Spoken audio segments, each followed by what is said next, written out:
바닷속에 있는 해파리가 저 멀리 어두운 우주 속에도 존재한다는 사실 알고 계셨나요? 은하단 속에서 압력을 받아 해파리처럼 긴 가스꼬리를 늘어뜨리게 된 거라고 하는데요. 네, 오늘 별별 이야기에서는 연세대학교 은하진화연구센터 지웅배 연구원과 함께 해파리 은하에 대해 알아보도록 하겠습니다. 네, 안녕하세요. 네, 어서 안녕하세요. 오세요. 네, 우리가 흔히 은하하면 나선형의 어떤 예. 회전하는 그런 모양체를 생각하는데 네. 해파리를 닮았다고 하니까 신기합니다. 아, 어떤 네. 은하인가요? 바닷속에 작은 물고기들이 떼를 지어 몰려다니는 것처럼 우주의 은하들도 서로의 중력에 이끌려서 한데 떼를 지어서 모여 있습니다. 네. 이걸 은하들이 모여 있는 집단이라는 뜻에서 은하단, 갤럭시 클러스터라고 부르는데요. 예. 그런데 이런 은하단에는 단순히 별들이 모여 있는 은하만 있는 게 아닙니다. 은하단 속 은하와 은하 사이 공간은 텅 비어 있는 게 아니라 그 사이의 공간을 채우고 있는 엄청난 양의 뜨거운 가스 물질도 함께 모여 있는데요.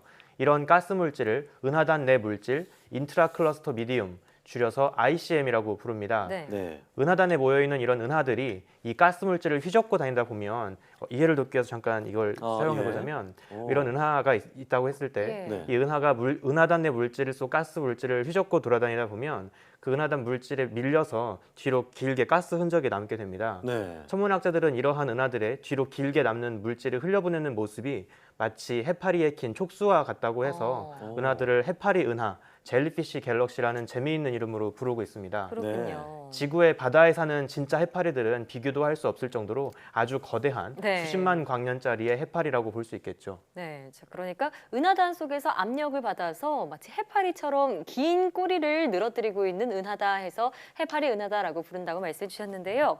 그러면 이런 가스꼬리는 왜 생기는 걸까요? 은하단 속 공간을 떠돌아다니는 은하 뒤에 가스꼬리가 생기는 원리는 우리가 물속을 헤엄칠 때 경험하는 것과 비슷합니다. 흙 먼지가 잔뜩 묻은 손을 단순히 흐르는 강물 속에 집어넣기만 해도 물이 흐르는 방향을 따라서 손에 묻어있던 흙먼지들이 씻겨나가면서 손 뒤로 흘러갑니다. 예. 마치 손 뒤로 흙 먼지에 꼬리가 생기는 것과 같죠. 이렇게 손에 묻은 흙 먼지를 씻어보내는 강물의 압력처럼 흐르는 유체에 의해 받게 되는 압력을 램 압력이라고 합니다. 네. 그리고 이렇게 램 압력을 받아 물질이 씻겨져 나가는 현상을 램 압력에 의한 벗겨짐, 램 압력 스트리핑이라고 부르는데요. 은하단 속 가스 물질에 의한 램 압력을 받아서 은하가 한꺼풀씩 가스옷이 벗겨지는 과정이라고 볼 수 있습니다. 네. 뜨거운 가스 물질로 가득 찬 은하단 공간 속을 헤엄치고 다니는 은하들 역시 이 가스 물질에 의한 램 압력을 받게 되죠. 그 결과 원래 은하가 품고 있던 내부의 가스 물질이 흙 먼지처럼 불려 씻겨져 나가면서 은하의 이동 방향 뒤로 흔적을 남깁니다. 네. 동화 속에 나오는 헨젤과 그레텔이 자신이 걸어온 길목 뒤로 빵가루를 남겼던 것처럼 네. 은하단 공간 속을 움직이는 은하들 역시 은하단 속 가스 물질과의 상호작용을 통해서 그 남긴 흔적들이 바로 가스꼬리입니다. 마치 자신이 움직이는 방향 뒤로 긴 가스꼬리를 남기는 혜성과 비슷하다고 볼 수 있습니다. 혜성의 은하 버전인 셈이죠. 네, 뭐 헨젤과 그레텔을 예를 들어주시니까 굉장히 좀 아름답고 재미있는 것 같은데요. 자, 해성 말씀하시니까 어떤 꼬리 느낌이 옵니다. 이 은하의 가스꼬리 특징은 어떤 게 있다고 볼 수 있을까요? 앞서 말씀드렸듯이 혜성이 남기는 가스꼬리의 방향을 보고 그 혜성이 지금 어떤 방향으로 날아가고 있는지를 알 수 있는 것처럼 램 압력을 받은 해파리 은하들이 뒤로 남기는 그 가스꼬리를 통해서 그 모습을 보고 현재 은하가 은하단 속에서 어떤 방향으로 움직이고 있는지를 알 수 있습니다. 또 혜성들이 태양계 안쪽으로 다가오면서 태양열을 더 많이 받기 때문에 혜성의 꼬리가 더 길고 뚜렷해지는 것처럼 예. 은하단 속의 은하들 역시 뜨거운 가스 물질이 더 높은 밀도로 가득 모여있는 은하단 중심부로 깊게 빠져들수록 해파리 은하가 남기는 가스 물질의 양도 더 많아집니다. 이런 은하들을 계속 큰 타원 궤도를 돌면서 여러 바퀴를 돌면서 서서히 은하단 중심으로 빠져들게 되고 결국 원래 갖고 있던 신선한 가스 물질을 모두 소진해 버립니다. 네. 자, 그럼 이렇게 신선한 가스를 다 소진해 버릴 경우에 그 은하는 어떻게 되나요?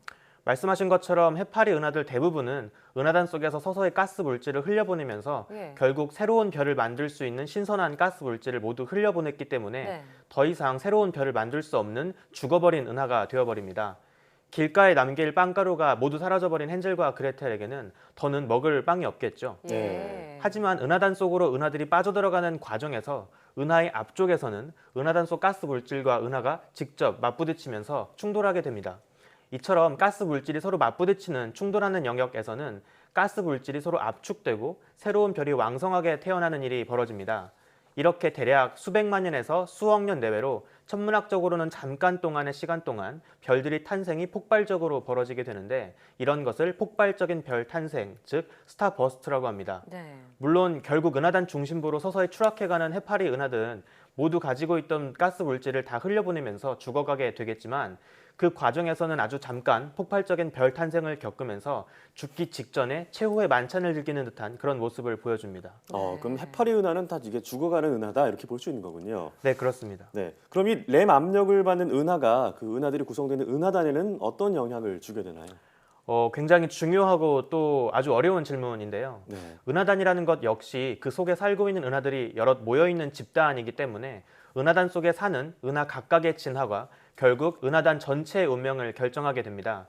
특히 오늘 소개해드린 램 압력 스트리핑에 의해 신선한 가스 물질을 빼앗기면서 은하들이 서서히 죽어가는 과정은 우리 우주에 존재하는 은하단 대부분에서 가장 중요하고 또 가장 빈번하게 벌어지는 방식의 은하 노화 과정으로 추정하고 있습니다. 네. 결국 시간이 지나면서 더는 새로운 별을 만들 수 없는 죽어버린 은하들은 이런 바닷속에 가라앉은 주검처럼 은하단의 중심부로 모두 가라앉아 모이게 되겠죠. 네.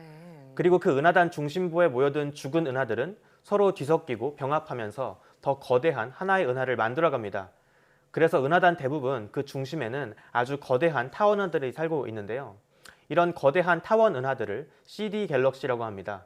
결국 아주 오랜 시간이 지나면 은하단에는 새로운 별을 만들 수 있는 파릇파릇한 은하들은 거의 사라지고 죽어버린 해파리 은하들의 주검만이 은하단 중심부에 모여서 반죽되는 이런 거대한 은하 덩어리만 남게 되겠죠. 예. 이런 해파리 은하들은 우주가 어떻게 나이를 먹고 서서히 생명력을 잃어가고 있는지 우주가 보여주는 세월의 흔적 중에 하나라고 볼 수 있습니다. 네, 얘기를 듣다 보니까 우주가 마치 거대한 바다 같다 이런 생각도 드는데요. 네. 최근에는 해파리 은하의 가스 물질 등에 대한 연구가 본격화되고 있다고 하더라고요. 네. 어떤 우주의 비밀을 발견할 수 있을지 지켜보도록 하겠습니다. 네. 오늘 말씀 고맙습니다. 네, 감사합니다. 고맙습니다.